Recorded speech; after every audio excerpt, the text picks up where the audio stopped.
My name is Barbara Maier. I'm head of the Gynecological Obstetrical Department of the Viennese Hospital Association. I was always interested in a psychosomatic approach in gynecology and obstetrics. Actually, I'm head of the Austrian Society of Psychosomatics in Gynecology and Obstetrics, and there is an essential part, sexual medicine. If you think about gynecology and obstetrics, the content of gynecology and obstetrics is sexuality. We deal with sexual organs, but we deal with women, with women's roles, with their sexuality, with dysfunctions, with diseases that affect sexuality in women. Also, there is a huge psychosomatic part of it, because if you think a woman has, for instance, breast cancer or any other gynecological malignancies, then the cancer has an essential impact on the sexual life, on the performance, on the partner relationship, on social functioning of women. So it is essential to deal with sexual medicine and with all the aspects which come with it. I think if we deal with women in all these areas, whether it is gynecology or obstetrics, it is essential to cover all these aspects, because being pregnant is a result of sexuality. Becoming a mother is a result of sexuality. It's changing in the partner relationship. It is changing and demanding in social functioning. So if we want to really meet the needs of the women, of patients, of pregnant women, of all the women we care for, then it is essential to deal with sexual medicine and all the aspects.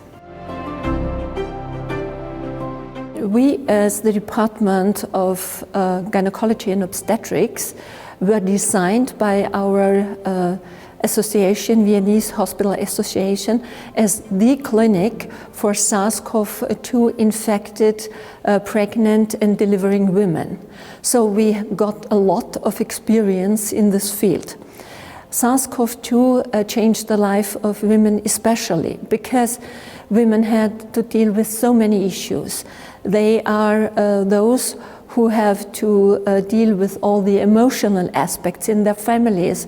They were the ones who had to really take care of the children. Schools were closed down, kindergartens were not available.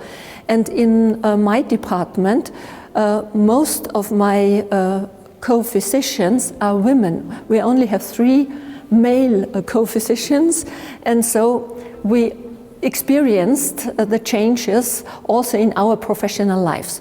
And we took care of all the women in Vienna, predominantly who were pregnant and got SARS-CoV-2 infected or even deceased.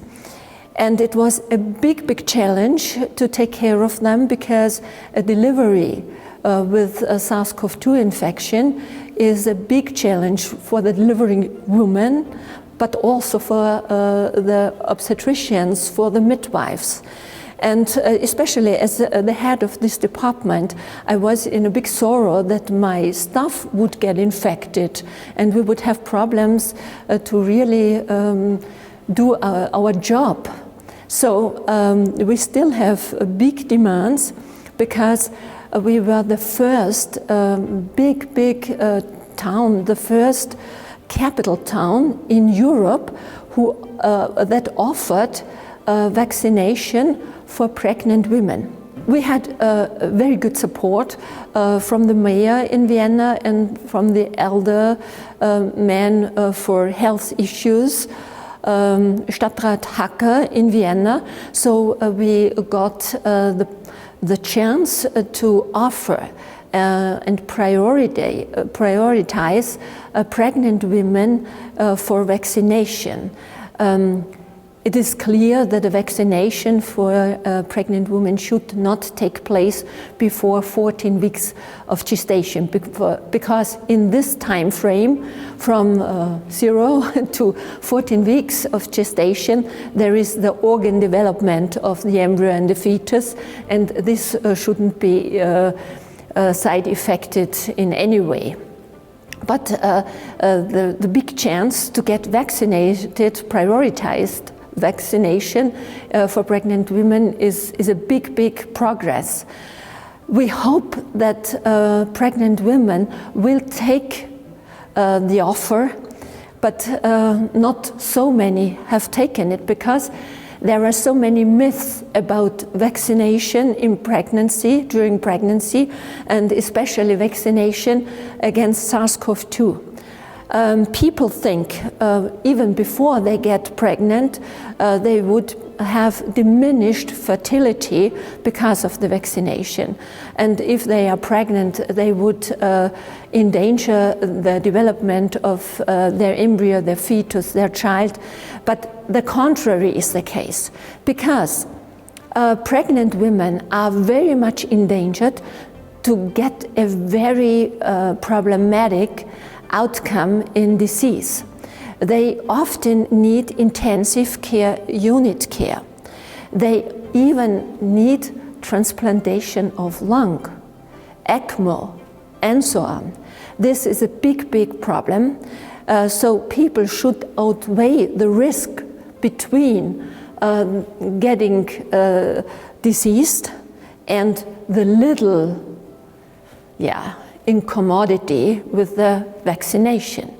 So we really hope that many women really take the offer and get vaccinated. What is also an issue in our clinic especially, we have so many immigrant women, and immigrant women often have the problem that their partners are vaccinated, but the partners don't give their female partners the chance to get vaccinated. They think female fertility would suffer from vaccination, and also the pregnancy would be a problem for the child if they get vaccinated. But the contrary is the case. The antibodies from the woman, the vaccinated woman, is handed over, so-called handed over, to the child. The child is protected, even when they breastfeed from the milk of the mother. The child that is not capable of producing antibody itself gets the antibodies from the mother. There is a double protection for the mother and protection for the child.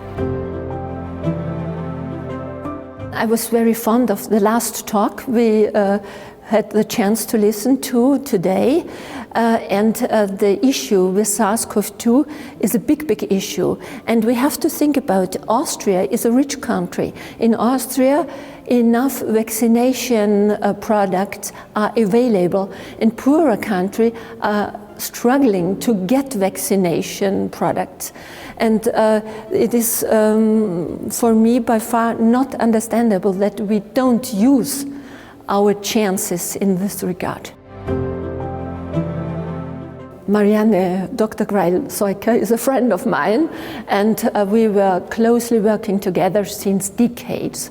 So also I was very much interested, and we did so many other seminars together. For instance, we had a seminar on sexuality of elderly and disabled people in nursery homes, and we did a seminar for nurses and on sexuality and on the sexual needs of inpatients in these nursery homes. And we had so many discussions, and we had so many developments we were interested in, and so it was not even thinking for a minute to engage in ESMN. I'm always was thinking about act locally, think globally, and we have so many positive influences when we learn about other countries, about other approaches and how people deal with problems and possibly with their solutions. We can learn from each other, and we also widen our horizons in such a way which is good for us all. I am a teacher at the university, Sigmund Freud University, and this university is also highly interested in a biopsychosocial approach, in a comprehensive sexual medicine approach. And also, the past year we did a book for high schools on ethics. In Austria, the high school students get the opportunity now to choose between religious topics and the subject ethics. And I was dealing with a chapter called Love, Sexuality and Gender. And I hope we can contribute to an ethics approach in sexuality, love, gender, and so on, and help students to find their way, their ethical way to love, sex, and a meaningful life.